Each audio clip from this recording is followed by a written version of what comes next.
Sa video na ito ay pag-uusapan po natin sa XRP at ang kanyang isang technical pattern na maaaring magbukas ng malaking galaw sa market. Base po sa analysis ni Chart Nerd, malinaw na nakikita si XRP sa loob ng Wyckoff reaccumulation structure. Ito ay hindi simpleng chart pattern, kundi isang behavioral model na ginagamit ng mga advanced traders para ma-assess ang accumulation at potential breakout zones. Kapag naintindihan po natin ang bawat phase nito, mas madali nating matutukoy kung saan maghihintay ang malalaking galaw na XRP. Kaya ang tanong natin ngayon, paano nga ba gumagana ang Wyckoff structure sa real market scenario?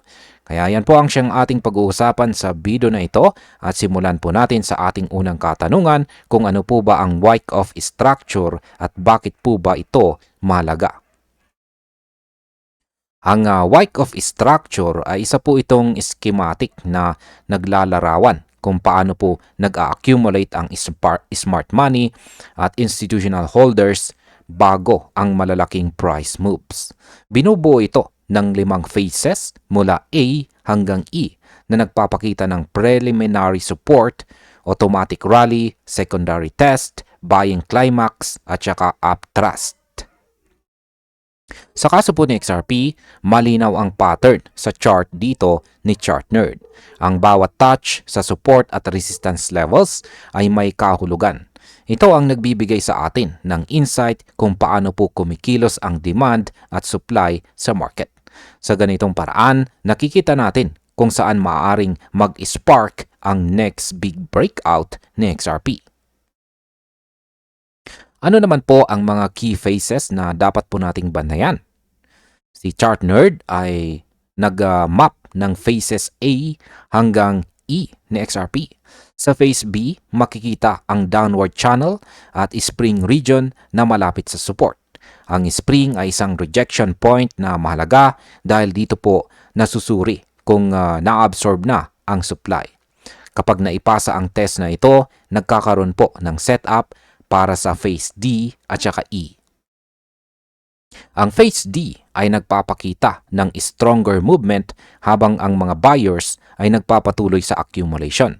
Ang phase E naman ay ang sign of strength kung saan confirmed na ang breakout at nasusukat ang momentum.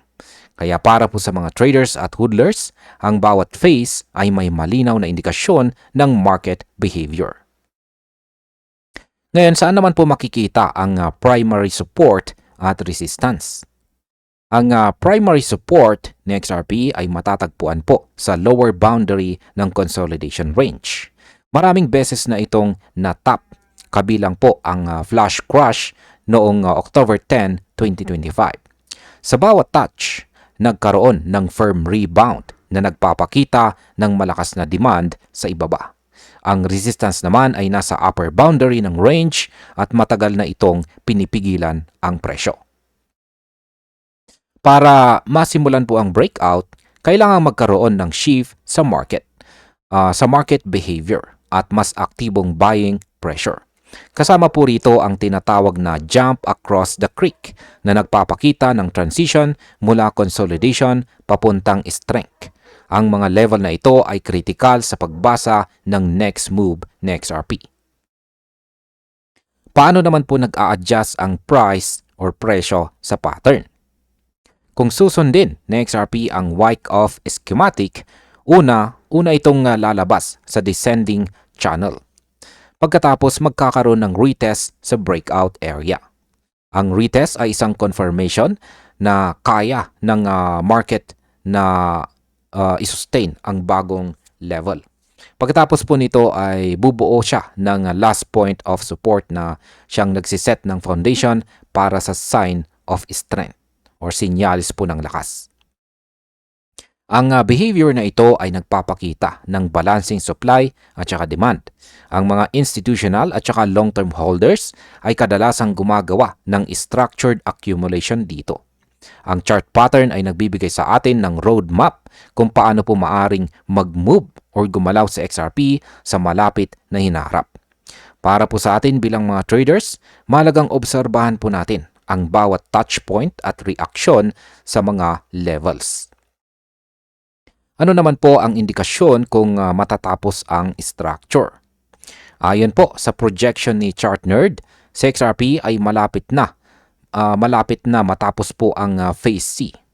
Kapag pumasok po sa Phase D, kailangan ng mas malakas na movement at consistent closes sa ibabaw ng previous boundaries. Ito ay magpapakita na active ang mga buyers at patuloy ang accumulation. Ang Phase E ay susunod kung successful ang confirmation stages. Kapag naipakita po ang sign of strength, kadalasang nauuwi ito sa steady climb ng presyo. Ang pattern ay hindi po nagbibigay ng exact targets, ngunit nagpapakita ng potential trajectory ng market. Para po sa atin bilang mga traders at hodlers, ito ay critical na signal para sa next opportunity sa breakout. Ngayon ay paano po ba magagamit ang pattern sa trading strategy? Para po sa atin na nagtitrade at nag-i-invest, ang Wyckoff structure ay nagbibigay po ng malinaw na framework.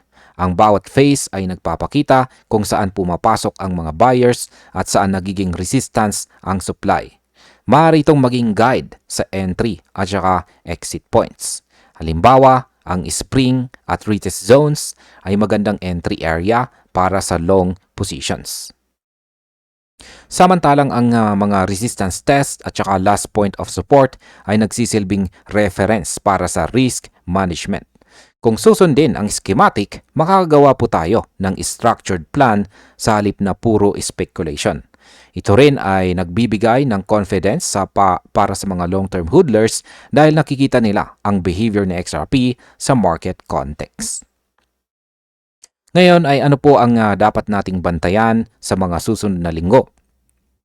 Ang susunod na critical na babantayan natin ay ang transition ni XRP mula po sa Phase C papuntang D.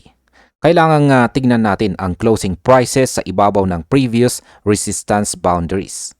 Kapag matagumpay po ang retest at saka sustained ang breakout, magkakaroon ng confirmation ng sign of strength.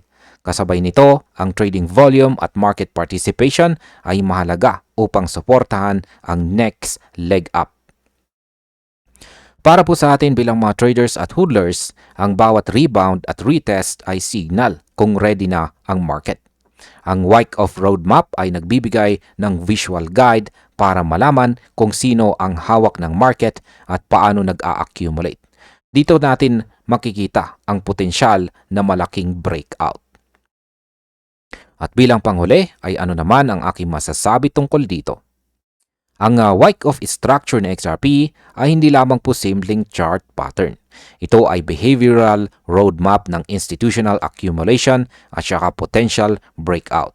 Kung susundin ang bawat phase at matagumpay po ang confirmation sa phase D at E, malaki ang chance na makita natin ang steady upward move. Para sa akin, bilang aking personal na opinion, ito ay signal na dapat pong bantayan natin bilang mga traders at hodlers. Huwag po tayong magmadali sa speculation. Sa halip, gamitin po natin ang pattern para magplano ng ating entries at saka exits. Ang kombinasyon ng structural analysis at saka active market observation ay nagbibigay po ng malaking edge dito po sa crypto trading. Si XRP po ay nasa critical point ngayon.